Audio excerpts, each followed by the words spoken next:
மாணவர்கள் அனைவருக்கும் வணக்கம்.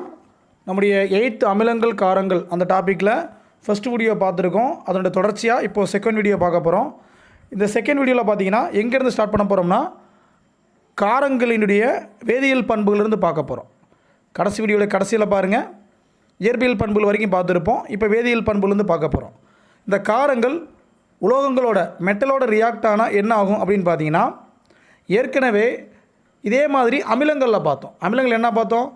அமிலங்கள் மெட்டலோட ரியாக்ட் ஆனால் ஹைட்ரஜன் வாயு வெளிப்படுதுன்னு பார்த்தோம். பட் இங்கே பாருங்கள், ஏறக்குறைய அதே மாதிரி தான் இருக்கும். கவனிங்க, காரங்கள் உலோகங்களுடன் வினை புரிவது இல்லை, வினை புரியாது. ஆனால் அலுமினியம் மற்றும் துத்தநாகம் போன்ற உலோகங்கள் சோடியம் ஹைட்ராக்சைடுடன் வினைபுரிந்து சோடியம் அலுமினேட்டையும் ஹைட்ரஜன் வாயுவையும் தருகிறது. இந்த ஹைட்ரஜன் வாயுன்றது முக்கியம். இப்போ காரங்கள் பார்த்திங்கன்னா bases, commonly bases are cannot react with metal. உலோகங்கள் காரங்களோடு வினைபுரிவது இல்லை, ஆனால் ஒரு சிலது மட்டும் ரியாக்ட் ஆகும். எதுன்னு பார்த்தீங்கன்னா, ஒன்று சோடியம் ஹைட்ராக்சைடு, அலுமினியம் மற்றும் துத்தநாகம், இந்த ரெண்டு உலோகங்கள் பார்த்திங்கன்னா சோடியம் ஹைட்ராக்சைடோடு ரியாக்ட் ஆகி ஹைட்ரஜன் வாயு வெளிப்படும்.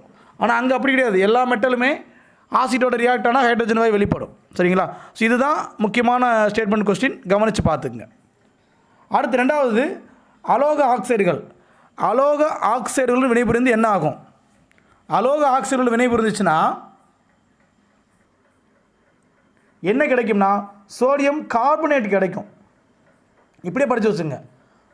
அலோக ஆக்சைடுகளில் ரியாக்ட் ஆச்சுன்னா என்ன ஆகும் அப்படின்னு பார்த்தீங்கன்னா சோடியம் கார்பனேட் கிடைக்கும். சார் அலோக ஆக்சைடு என்ன சார்? இங்கே பாருங்கள், ஆக்சைடு இருக்கணும், அலோகமாக இருக்கணும். சோடியம் ஹைட்ராக்சைடு என்பது ஒரு அலோக ஆக்சைடு.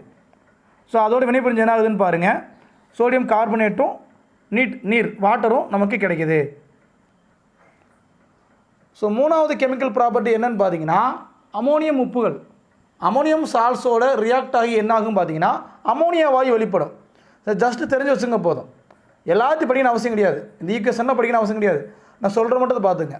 ஸோ பாருங்கள், அமோனியம் உப்புகளோட வினைபுரிஞ்சு என்ன ஆகுதுன்னா அமோனிய வாயுவை நமக்கு கொடுக்குது. சரிங்களா? இதை மட்டும் பார்த்துக்குங்க. பொதுவாக அமிலங்களுக்கு காரங்களுக்கு நிறைய வேறுபாடு இருந்தாலும் ஒரு சில இடங்களில் சில பண்புகளில் பார்த்திங்கன்னா ரெண்டுமே ஒரே மாதிரி இருக்குது. என்னென்ன சார்னு பார்த்தீங்கன்னா, ரெண்டுமே பார்த்திங்கன்னா அரிக்கும் தன்மை உடையது இருக்கையிலேயே. ரெண்டுமே பார்த்திங்கன்னா அயனியாக்கத்திற்கு உட்படும், அயனைசேஷன் ஆகும். அதே மாதிரி நல்லா பார்த்திங்கன்னா ரெண்டுமே கண்டக்ட் தி கரண்ட், மின்சாரத்தை நன்கு கடத்தும். இன்னொன்று நடுநிலை ஆக்களுக்கு உட்படும். சார் நடுநிலை ஆக்கள் அப்படின்னா என்ன சார்?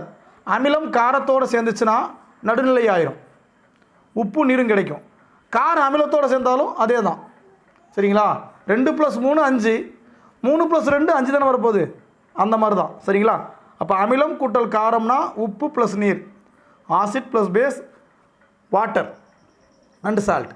அதே மாதிரி பேஸ் ப்ளஸ் ஆசிட்னாலும் அதே தான். சரிங்களா? மறந்துடாதீங்க. அடுத்த ஒரு டேபிளில் பார்த்தீங்கன்னா ஆசிட் பேஸ்க்கான டிஃப்ரென்ஸ் கொடுத்துருக்காங்க. இதை ஏற்கனவே நடத்துனது தான் அப்படியே தொகுத்து கொடுத்துருக்காங்க. ரீட் பண்ணுங்கள், அழகாகவே புரியும். அடுத்து பெனிஃபிட்ஸ் ஆஃப் தி பேஸ், அதாவது காரங்களுடைய பயன்கள் என்னென்னு பார்த்தீங்கன்னா, குளியல் சோப்பு தயாரிக்கிறதுக்கு எந்த காரம் பயன்படும் அப்படின்னா பொட்டாசியம் ஹைட்ராக்சைடு பயன்படும். என்ன காரம்? பொட்டாசியம் ஹைட்ராக்சைடு, அதாவது KOH. ஸோ இந்த மூலக்கூறு வாய்ப்பாடையும் இந்த வேதியியல் வாய்ப்பாடையும் தனிப்படி எழுது படிங்க. இந்த வார்த்தைகளில் தான் ஆப்ஷனில் கொடுப்பாங்கன்னு எதிர்பார்க்க முடியாது. வேதியியல் வாய்ப்பாடையும் கொடுத்தா மாட்டிக்குவோம். அடுத்து சலவை சோப்புகள், நம்முடைய டிட்டர்ஜென்ட்ஸ், அது தயாரிக்கிறதுக்கு எது பயன்படுதுன்னு பார்த்தீங்கன்னா சோடியம் ஹைட்ராக்சைடு பயன்படும். அப்படின்னா சார் என்ன சார்? NaOH. இப்போ எல்லாத்துலையும் OH வருதான், அப்போ இதெல்லாம் பேஸ் தான். மூணாவது காகித தொழிற்சாலை, பேப்பர் ஃபேக்ட்ரிலையும் இண்டஸ்ட்ரியிலும் பயன்படும். அதே மாதிரி ஆடைகள் தயாரிக்கும் தொழிற்சாலைகளையும் பார்த்திங்கன்னா, மருந்துகள் தயாரிக்கக்கூடிய தொழிற்சாலைகளையும் இந்த சோடியம் ஹைட்ராக்சைடு பயன்படும். இப்போ நார்மலே பார்த்திங்கன்னா நம்முடைய வாஷிங் சோப் மட்டுமல்ல, எல்லா ஃபேக்ட்ரிலையுமே ஏறக்குறைய பார்த்திங்கன்னா காகித தொழிற்சாலை ஆகட்டும், ஆடைகள் தயாரிக்கும் தொழிற்சாலை ஆகட்டும், மருந்துகள் தயாரிக்கக்கூடிய இடமாகட்டும், எல்லா இடத்துலையும் இந்த சோடியம் ஹைட்ராக்சைடு பயன்படுது. அதுக்கு அடுத்து பார்த்திங்கன்னா கால்சியம் ஹைட்ராக்சைடு. நம்ம வீட்டில் பார்த்திங்கன்னா சுண்ணாம்பு அடிக்கிறாங்க பார்த்திங்களா, அதுக்கு பேர் கால்சியம் ஹைட்ராக்சைடு, CaOH twice அப்படின்வாங்க. CaOH twiceனா 2. இதுதான் கால்சியம் ஹைட்ராக்சைடு. இதை நோட் பண்ணி வச்சுங்க, புக்லேயே பக்கத்தில் எழுதி வச்சுங்க. சார் புக்கில் என்ன பண்ணுறதுன்னா நோட்ஸ் எடுத்து வச்சுக்கோங்க, அவ்வளோதான். வயிற்றில் உருவாகும் அமிலத்தன்மையை நடுநிலையாக்க அலுமினியம் ஹைட்ராக்சைடு பயன்படும். அலுமினியம் ஹைட்ராக்சைடு எதுக்கு பயன்படுதுன்னா, நம்ம உடம்புல வந்து அதிகமான அலுமினியத்தன்மை வந்துருச்சுன்னா, அலுமினியத்தன்மை மேலே அமிலத்தன்மை அசிடிட்டி ஃபார்ம் ஆயிடுச்சுன்னா அதை நியூட்ரல் பண்ணுறதுக்காக பேஸாக இருக்கக்கூடிய இந்த அலுமினியம் ஹைட்ராக்சைடை யூஸ் பண்ணுவாங்க. அது மட்டும் இல்லை, மெக்னீசியம் ஹைட்ராக்சைடும் யூஸ் பண்ணுவாங்க. MgOH2 யூஸ் பண்ணுவாங்க. இது என்ன சொல்லுவாங்கன்னா மெக்னீசியம் பால்மம் அப்படின்வாங்க. சின்ன சின்ன குழந்தைகள் அடிக்கடி, அதாவது நம்முடைய இன்ஃபென்ட்ஸ் இருக்காங்களே, பச்சிளம் குழந்தைகள், அவங்களாம் அழுதாங்கன்னா நம்ம மெடிக்கலில் போய் சாதாரணமாக கேட்டோம்னா குழந்தை அழுதுகிட்டே இருக்குது அப்படின்னு பார்த்தீங்கன்னா நம்முடைய அல்சர் டானிக் மாதிரி நல்லா பிங்க் கலரில் கொடுப்பாங்க. அது என்னென்னு பார்த்தீங்கன்னா மெக்னீசியம் ஹைட்ராக்சைடு தான். அல்லது அலுமினியம் ஹைட்ராக்சைடு ரெண்டில் ஏதாவது ஒன்று இருக்கும். அது பார்த்தீங்கன்னா ஸ்வீட் டெஸ்ட்டில் கொடுப்பாங்க. குடித்த உடனே அந்த உடம்புல வந்து அதிகமான அசிடிட்டியால் தான் குழந்தை அழுதுருக்கும். ஸோ இந்த மருந்தை குடித்த உடனே அது நியூட்ரல் ஆயிரும். சரிங்களா? நியூட்ரலைஸ் ஆன உடனே நடுநிலை ஆயிரும். உடனே குழந்தை அழுகை நிறுத்திடும். ஓகே, அடுத்து பார்த்தீங்கன்னா உரங்கள், நைலான்கள், நெகிழிகள் மற்றும் ரப்பர்கள் இது எல்லாமே தயாரிக்கிறதுக்கு பயன்படக்கூடிய முக்கியமான ஒரு பேஸ் என்னென்னு பார்த்தீங்கன்னா அமோனியம் ஹைட்ராக்சைடு. ஸோ நடுநிலையாக்கல் வினை நியூட்ரலைஸ்டு ரியாக்ஷன்னா ஒரு ஒன்றுமே கிடையாது. ஏற்கனவே பார்த்தது தான். இங்கே பாருங்களேன், அமிலமும் காரமும் சேர்ந்து என்ன ஆகும்? 3 + 2 = 5. அந்த கதை தான். அமிலமும் காரமும் சேர்ந்தால் உப்பு நீரும் கிடைக்கும். இது எந்த ஒரு அமிலமும் காரமும் சேர்ந்தாலும் அதுதான் நிலைமை. ஸோ இதை மட்டும் மைண்டில் வச்சுக்கோங்க, புரிஞ்சிடும் உங்களுக்கு. ஒரு சில அமிலங்கள் காரங்கள் சேர்ந்து என்னென்ன உப்பு கிடைக்குதுன்னு பாருங்கள். ஹைட்ரோக்ளோரிக் ஆசிட்டும் NaOH சோடியம் ஹைட்ராக்சைடு பேஸும் சேர்ந்துச்சுன்னா சோடியம் குளோரைடு கிடைக்கும். சரிங்களா? சல்ஃபியூரிக் அமிலமும் சோடியம் ஹைட்ராக்சைடும் சேர்ந்துச்சுன்னா சோடியம் சல்ஃபேட் கிடைக்கும், Na2SO4. நைட்ரிக் அமிலமும் சோடியம் ஹைட்ராக்சைடு சேர்ந்துச்சுன்னா சோடியம் நைட்ரேட் கிடைக்கும், NaNO3. அசிட்டிக் அமிலம், ஊறுகாயில் இருக்கக்கூடிய அசிட்டிக் அமிலமும் சோடியம் ஹைட்ராக்சைடும் சேர்ந்துச்சுன்னா சோடியம் அசிட்டேட் CH3COONA கிடைக்கும். ஸோ இந்த 4மே ரொம்ப ரொம்ப இம்பார்ட்டன்ட். நல்லா பார்த்துக்குங்க. இதுலேருந்து வினாக்கள் வரலாம். பொறுத்து டைப்பில் கேட்கலாம். மேட்ச் டைப்பில் கொஸ்டின் வருவதற்கு வாய்ப்புகள் இருக்குது. நம்முடைய அன்றாட வாழ்விலையும் நிறைய பார்த்திங்கன்னா நடுநிலையாக்கல் வினைகள் நடக்குது. நியூட்ரலைசரு பண்ணக்கூடிய நிறைய விஷயம் நடக்குது. என்னென்னு பார்ப்போம். ஒன்று, தேனீ கொட்டுதல். தேனீ கொட்டுன்னு என்ன பண்ணுவாங்க? சுண்ணாம்பு தடவை விடுவாங்க. ஏன்னா தேனியில் இருக்கிற அமிலம் ஃபார்மிக் ஆசிட், சுண்ணாம்பு தடவுறாங்கன்னா அது பேஸ். இப்போ ஆசிட்டு பேஸ் ஆனால் என்ன ஆயிரும்? நியூட்ரலைஸ் ஆயிரும். சரிங்களா? நடுநிலை ஆயிரும். அதை கொஞ்சம் மைண்டில் வச்சுக்கோங்க. ஸோ சேம் அதே மாதிரி தான் குளவி கொட்டுறப்பையும். குளவி கொட்டுறப்பையும் பார்த்தீங்கன்னா உள்ளே பார்த்தீங்கன்னா அமிலம் புகுந்துடும். அது வந்து ஆல்கலி அப்படின்ற ஒரு காரப்பொருள் மூலமாக என்ன பண்ண முடியும்? அந்த குளவி கொட்டுறப்ப தடவணும்னா, குளவி கொட்ட ஒன்றுமே இல்லை, சும்மா சுண்ணாம்பு சரவணாவிலே போதுமானது. ஓரளவு வலி குறைஞ்சிரும். சரிங்களா? மன்னிக்கவும், தேனி கொட்டுறப்ப தான் பார்த்தீங்கன்னா நமக்கு அமிலம் உள்ளே போகும். குளவி கொட்டுறப்ப அமிலம் போகாது, காரம் உள்ளே போயிடுது. என்ன காரம்னா ஆல்கலி அப்படின்ற ஒரு காரம் உள்ளே போயிடுது. அந்த காரத்தை என்ன பண்ணணும்? அமிலத்தை கொடுத்தா தான் நடுநிலையாக்க முடியும். அந்த அமிலத்தன்மைக்கு என்ன பண்ணுவாங்கன்னா வினிகரை பயன்படுத்துவாங்க. ஸோ வினிகரை விட்டால் போதும், அந்த அமிலமும் இந்த காரமும் நடுநிலையாகி அந்த வலி நமக்கு குறைஞ்சிரும். சரிங்களா? நீங்கள் மெடிக்கலுக்கு போனாலும் அதான் கொடுப்பாங்க. அடுத்து பரிசதைவு. ஒரு சில பேர்த்துக்குள்ள பல்லு சொத்தையாகிட்டே போகும். காரணம் என்னென்னு பார்த்தீங்கன்னா அவங்க உமிழ்நீரில் இருக்கக்கூடிய pH வேல்யூ கொஞ்சம் ரைஸ் ஆகிருக்கும், அமிலத்தன்மையாக மாறி இருக்கும். pH வேல்யூ ரைஸ் ஆகிருக்காது, வேல்யூ குறையும். நார்மலாக எவ்வளோ இருக்கணுமோ அதை காட்டிலும் குறையும். சரிங்களா? சார் நார்மலாக எவ்வளோ சார் இருக்கணும்? பழைய புத்தகத்தில் பார்த்தீங்கன்னா 6.5 to 7.5 சொல்லியிருப்பாங்க உமிழ்நீருக்கு. இப்போ புக்கில் கொஞ்சம் அந்த டேட்டாஸ் அட்ஜஸ்ட் ஆகிருக்கு. பார்த்துங்க, புக்கில் பார்த்துங்க. 9th 10th புக்கில் இருக்குது, நடத்துகிறப்ப சொல்கிறேன். அப்போ அதை காட்டில் கம்மியாகிறப்ப அசிடிட்டி கூடிரும். ஸோ பற்கள் பாதிக்கப்படும். அப்போ என்ன பண்ணணும்? நம்ம யூஸ் பண்ணுற பேஸ்ட்டு பேஸாக இருக்கணும், காரப்பொருளாக இருக்கணும். இப்போ நீங்கள் யூஸ் பண்ணுற கோல்கேட்டு சரி, க்ளோஸ்அப் இது எல்லாமே பார்த்தீங்கன்னா காரப்பொருள், எல்லாமே பேஸ் கண்டென்ட் தான். அப்போ உள்ளே இருக்கக்கூடிய அதிகப்படியான அமிலத்தன்மை என்ன பண்ணுறீங்கன்னா, உள்ளே இருக்கிறது அமிலம், உங்கள் பேஸ்ட்டு காரம், ரெண்டும் சேர்ந்து தேய்க்கிறப்ப என்ன கிடைக்குது? உப்பும் அந்த சால்ட் டேஸ்ட்டை நீங்கள் ஃபீல் பண்ணுவீங்க, உப்பு மாதிரி இருக்கும். அதே நேரத்தில் உமிழ்நீர் சுரக்கிறப்ப என்ன வாட்டரும் ஃபார்ம் ஆகும். இதை தான் இங்கே சொல்லியிருக்காங்க நடுநிலையாக்கல் வினையில். அமிலமும் காரமும் சேர்ந்தால் உப்பு நீரும் கிடைக்குதுன்றாங்க. கேட்குறாங்களே விளம்பரத்தில், நீங்கள் யூஸ் பண்ணுற பேஸ்ட்டில் உப்பு இருக்குது அப்படின்றாங்க. அது பார்த்திங்கன்னா நடுநிலையாக்கல் வினை தான். அதேமாதிரி வேலை வேலைக்கு சாப்பிடலாட்டி வயிற்றில் இருக்கக்கூடிய ஹைட்ரோகுளோரிக் அமிலம் சுரந்து அது குடலை அரிக்க ஆரம்பிச்சிடும். சோறு இருந்தால் சோறு அரிக்கும், சோறு இல்லாட்டி அந்த இருக்கக்கூடிய குடல் அரிக்கும்.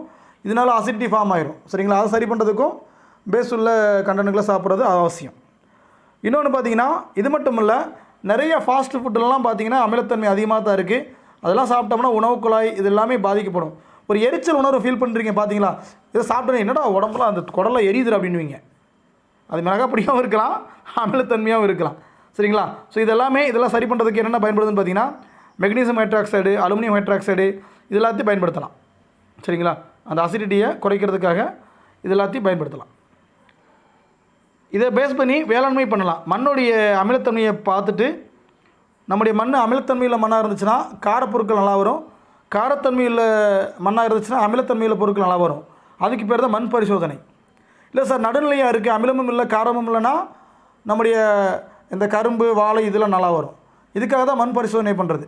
நம்முடைய மண்ணுடைய தரத்தை தெரிஞ்சுக்கிட்டு அதுக்கு ஏற்ற மாதிரி விவசாயம் பண்ணோம்னா லாபத்தை சம்பாதிக்கலாம். இதுதான் உங்கள் புக்கில் இருக்கும், அப்படி வாசிச்சு பாருங்கள், அழகாகவே புரியும். சரிங்களா? அடுத்து பார்க்கக்கூடிய என்னென்னு பார்த்தீங்கன்னா நிறங்காட்டி, பிக்மெண்ட்ஸ். ஸோ நிறங்காட்டினா என்னது அப்படின்னா, ஒரு பொருள் அமிலமாக காரமான அடையாளம் கட்டுறதுக்கு சில நிறங்காட்டிகள் தேவைப்படுது. ஏற்கனவே ஒன்று பார்த்தோம், லிட்மஸ் பேப்பர். என்ன பார்த்தோம்? லிட்மஸ் பேப்பரை எடுத்துக்கிட்டு, நீல கலரில் இருக்கக்கூடிய லிட்மஸ் பேப்பரை எடுத்துக்கிட்டு நீங்கள் அமிலத்தில் முக்குனீங்கன்னா என்ன ஆகும்? ப்ளூ கலர் ரெட்டாக மாறிடும். பிரேசில்னு பார்த்தோம், ப்ளூ ரெட்டாக மாறும், அது ஆசிட்னு பார்த்தோம். அதே மாதிரி சிவப்பு லிட்மஸ் பேப்பர், அதை முக்கிறப்ப என்ன ஆச்சுன்னா, அதை எதில் பேஸில் முக்கிறப்ப என்ன கலராக மாறும்? ப்ளூ கலரில் மாறும். அதாவது சிவப்பு லிட்மஸ் பேப்பர் பேஸில் முக்குனீங்கன்னா என்னவா மாறும்? ப்ளூ கலராக மாறும். ஸோ இது எல்லாமே ரொம்ப ரொம்ப முக்கியம், பார்த்து வச்சுக்கோங்க. இது எல்லாமே நேச்சுரல் பிக்மெண்ட்ஸ். ஏன்னா ஒரு மரத்துலேருந்து எடுக்கக்கூடிய கூழ்லேருந்து தயாரிக்கக்கூடிய அந்த பிக்மெண்ட்ஸ். ஓகே, இப்போ இதை தவிர்த்து வேறு என்னென்ன நிறங்காட்டிகள் இருக்குதுன்னு பாருங்கள். ரொம்ப ஆச்சரியமாக பார்ப்பீங்க. என்னென்னு பார்த்தீங்கன்னா, இப்போ நான் சொன்ன லிட்மஸ் இங்கே வந்துருச்சு. மஞ்சள் சாறு லிட்மஸ் தான். செம்பருத்தி பூ லிட்மஸ், லிட்மஸ் அல்ல, பிக்மெண்ட்ஸ். Beetroot pigments. ஸோ இது எல்லாமே இயற்கை நிறங்காட்டிகள், நோட் பண்ணி வச்சுங்கப்பா. இது போக நிறைய ஆர்டிஃபிஷியல் கெமிக்கல் நிறையா இருக்குது. Phenolphthalein, methyl orange. ஸோ இது எல்லாமே பார்த்திங்கன்னா வேதியியல் நிறங்காட்டிகள். ஒரு கேள்வி கேட்கலாம், கீழ்கண்ட நிறங்காட்டிகளுள் இப்படி இல்லை, கீழ்கண்டவற்றில் பொருந்தாது எது? லிட்மஸ், மஞ்சள் சாறு, பீட்ரூட்டு, வேறு என்ன கேட்கலாம்? ஃபினாப்தலின். நம்மளுக்கு என்னமே தெரியாது. மற்ற மூணுமே பார்த்திங்கன்னா இயற்கை நிறங்காட்டிகள், ஃபினாப்தலின் மட்டும் செயற்கை நிறங்காட்டி. ஸோ இந்த மாதிரி கண்டுபிடிக்கணும். எல்லாத்துலேயும் நிறைய ஒன்வர்ட்ஸ் இருக்குது, கவனமாக பாருங்கள். இப்போ பாருங்கள், மஞ்சள் எப்படி நிறங்காட்டி செயல்படுதுன்னு பார்ப்போம். மஞ்சள் தூளில் சிறிதளவு நீரை சேர்த்து மஞ்சள் தூள் பசை தயாரிக்கப்படுகிறது. சரிங்களா? இது மை உறிஞ்சும் தாள் அல்லது வடிதாளின் மீது பூசப்பட்டு உலர்த்தப்படுகிறது. ஒரு கரைசலின் அமிலம் மற்றும் காரத்தன்மையை கண்டறிய மஞ்சள் தூள் நிறங்காட்டியாக பயன்படும். சார் அப்படி என்ன சார் பண்ணோம்? இப்போ பார்த்தீங்கன்னா ஒன்றும் பண்ண வேண்டாம், நான் சொல்கிறது மட்டும் பண்ணுங்கள். வீட்டில் மஞ்சள் பொடி இருக்கா? அந்த மஞ்சள் பொடி எடுத்துக்கங்க. எலுமிச்சம்பழம் இருக்குது பார்த்தீங்களா? எலுமிச்சம்பழத்தில் என்ன ஆசிட் இருக்குது? லெமன்லங்க. எலுமிச்சம்பழத்தில் என்ன ஆசிட் இருக்குது? சிட்ரிக் ஆசிட் இருக்குது. அப்போ அமிலம். இது என்னது? நம்ம கையில் இருக்கிறது மஞ்சள் தூள். இது வந்து நிறங்காட்டின்றாங்க. இப்போ என்னென்னா ஒரு 4 ட்ராப் எடுத்து அந்த மஞ்சள் தூளை விடுங்க. 4 ட்ராப் எடுத்து மஞ்சள் தூளை விட்டால் என்ன நிறத்துக்கு மாறும்னா, எந்த ஒரு நிறத்தையும் கொடுக்காது, மஞ்சள் கலராகவே இருக்கும். அப்போ அந்த எலுமிச்சம்பழத்தில் இருக்கிறது ஆசிட் கண்டுபிடிக்கலாம். இப்போ எலுமிச்சம்பழம் உங்களுக்கு தெரிஞ்சு போச்சு உள்ள ஆசிட் இருக்குன்னு. இப்போ அடுத்து பார்த்தீங்கன்னா உங்களுக்கு தெரியல, யாரோ ஒருத்தங்க ஒரு டம்ளரில் பார்த்தீங்கன்னா சோப்பு தண்ணியை கரைஞ்சி வச்சுருக்காங்க. அது சோப்பு தண்ணி உங்களுக்கு தெரியாது, எடுத்து குடித்து பார்க்க முடியாது. சரிங்களா? அப்போ என்ன பண்ணலாம்னா, இந்த மாதிரி மஞ்சள் தூள் எடுத்துக்கிட்டு அதில் லைட்டை ஊற்றி பார்க்கலாம். ஊற்றி பார்த்தீங்கன்னா ரெட் கலருக்கு மாறிடும். மஞ்சள் என்ன கலருக்கு மாறிடும்? ரெட் கலருக்கு மாறிடும். மாறுச்சுன்னா ஓ இது சோப்பு தண்ணி, இதில் பேஸ் இருக்குன்னு நீ கண்டுபிடிச்சிருவீங்க. புரியுதுங்களா? இதுதாங்க நிறங்காட்டின்றது. டவுட்டாக இருந்தால் பார்த்துங்க. அதான் பெண்கள்லாம் வந்து முகத்துக்கு மஞ்சள் தூள் பூசின உடனே தயவுசெய்து சலவை சோப்பை போட்டுறாதீங்க. போட மாட்டீங்க, போட்டுறாதீங்க, சிவப்பாக மாறிடும். சார் சிவப்பாக மாறிடும் நல்லதானே? ரத்த கலரியாக மாறிடும், பார்த்துக்குங்க. ஸோ இந்த படத்தில் அந்த காமிச்சிருக்காம பாருங்க, நம்ம அந்தளவுக்கு ரெடி பண்ணிட்டு பரவாயில்ல, சும்மா கையில் வச்சு பார்த்தாலே கண்டுபிடிச்சிடலாம். சரிங்களா? எல்லாமே நம்ம டெய்லி பயன்படுத்தி தாங்க இருக்கோம். பட் இதுதான் சொல்கிறதுக்கு ஆள் இல்லை, கேட்குறதுக்கு உங்களுக்கு பொறுமை இல்லை. கரெக்டாக பார்த்தா எல்லாம் ஈஸி தான். அடுத்து கவனிங்க, செம்பருத்தி பூங்காட்டி. பூங்காட்டின் போது நிறங்காட்டி. செம்பருத்தியும் பார்த்தீங்கன்னா அது ஒரு நிறங்காட்டி தான். எப்படி சார்? செம்பருத்தி பூவை எடுத்துக்கிட்டு இதே மாதிரி எலுமிச்சம்பழத்துலேருந்து ஒரு 4 ட்ராப் விட்டிங்கன்னா என்ன வந்துடுறீங்களா? பிங்க் கலருக்கு மாறிடும், இளஞ்சிவப்பு நிறத்துக்கு மாறிடும். அப்போ இது அமில கரைசல். சார் சோப்பு தண்ணி விட்டு என்ன சார் ஆகும்? பச்சை வண்ணத்துக்கு மாறிடும். விட்டு பாருங்கள். செம்பருத்தி பூ வீட்டில் இருந்துச்சுன்னா அதை கசக்கி சாறு எடுத்துக்கங்க, அப்படியும் பண்ணலாம். இல்லாட்டி அந்த இதழ்கள் இருக்குது பார்த்தீங்களா, இந்த இதழ்கள், இந்த புவிதழ்கள், அதை எடுத்துக்கிட்டு ஒரு 5-10 நிமிஷம் தண்ணியில் ஊற வச்சுட்டு அதுக்கப்புறம் இந்த மாதிரி பண்ணிங்கன்னா அழகாக இருக்கும். கண்டுபிடிச்சிடலாம் எது ஆசிட் எது பேஸ்னு கண்டுபிடிச்சிடலாம். சரிங்களா? வேறு என்ன சார்? பீட்ரூட் சாறு. இந்த பீட்ரூட் சாறு பார்த்தீங்கன்னா இதுலேயும் அதே மாதிரி எலுமிச்சை பழத்தை எடுத்து பீட்ரூட் சாறில் விட்டிங்கன்னா என்னவா மாறுதுன்னு பாருங்கள். எங்கே இருக்குது? இந்த இங்கே இருக்குது பாருங்கள். ஸோ பீட்ரூட் சாருக்கு பீட்ரூட் ஜூஸுக்கு பார்த்தீங்கன்னா அவங்க கொடுக்கல, பட் நான் சொல்கிறேன், நோட் பண்ணிக்கிங்க. பீட்ரூட் சாறு பார்த்தீங்கன்னா நீங்கள் ஆசிட்டாக இருந்துச்சுன்னா பிங்க் கலர்லேயே இருக்கும். பட் பேஸில் இப்போ பீட்ரூட் சாறு எடுத்துகிட்டு அதில் கொஞ்சம் சோப்பு தண்ணி விட்டிங்கன்னா என்னவோ மாறிடும்னா வெளிர் மஞ்சளாக மாறும். ட்ரை பண்ணுங்கள். வீட்டிலலாம் நிறைய தாய்மார்கள் இருக்கீங்க, சமைப்பீங்க. ஸோ அவங்களாம் ட்ரை பண்ணி பாருங்கள். சரிங்களா? ட்ரை பண்ணி தூக்கி கீழே போட்டுருங்க. வீட்டுக்காரருக்கு அப்படி கொடுத்துடாதீங்க. ஸோ ஸ்லைம் எல்லோ, வெளிர் மஞ்சளாக மாறும். சரிங்களா? ஓகே.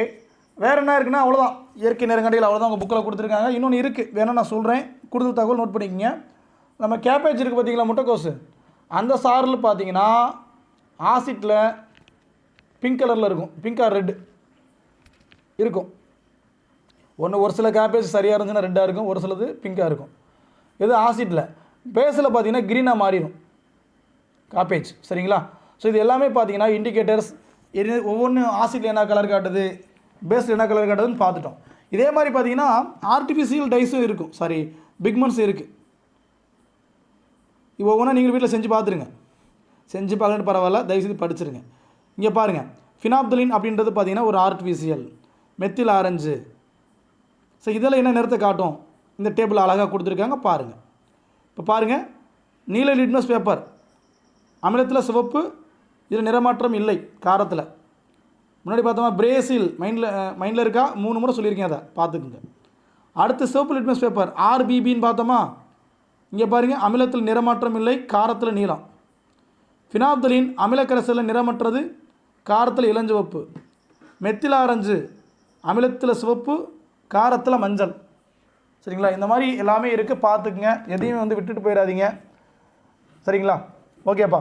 இந்த பாடத்தை ஏறக்குறைய முடிச்சிட்டோம். நல்லபடியாக படிங்க. இதுக்கப்புறம் 9th 10th நடத்த போகிறேன். எல்லாத்தையும் யூஸ் பண்ணி நல்லபடியாக படித்து அமிலங்கள் காரங்கள் இந்த டாப்பிக்கில் ஃபுல் மார்க் வாங்கணும். சரிங்களா? என்னுடைய வகுப்புகள் எப்படி இருந்ததுன்னு பற்றி தயவுசெய்து ஃபீட்பேக் எனக்கு கொடுங்க. என் நம்பர் பல பேர் வச்சுருப்பீங்க. ஸோ இல்லாதவங்க நோட் பண்ணிக்கங்க, பெஸ்ட் ஸ்டூடெண்ட் இல்லாதவங்க நோட் பண்ணிக்கங்க. ஸோ தேவையில்லாத சந்தேகம் கேட்க வேண்டாம் தயவுசெய்து. ஸ்கூலில் இருக்கனால இடப்பட்ட நேரத்தில் எதுவும் நீங்கள் கால் பண்ண வேண்டாம். நீங்கள் வாட்ஸ்அப்பில் உங்கள் சந்தேகங்களை போட்டு விடுங்க. நான் ஈவினிங் பார்த்து சொல்லுவேன். ஒருவேளை சந்தேகம் சொல்கிறதுக்கு 1 நாள் 2 நாள் கூட ஆயிடலாம். ஏன்னா நிறையா வீடியோ ரெக்கார்ட் பண்ணுறதுனால டிலே ஆகும். ஆனால் உங்களுடைய சந்தேகங்கள் கண்டிப்பாக தீர்க்கப்படும். சரிங்களா? யார் நம்பர் கொடுக்க மாட்டாங்க, இருந்தாலும் நான் கொடுக்குறேன். அதை கரெக்டாக பயன்படுத்துங்க. சரிங்களா? தேங்க்யூ டால்.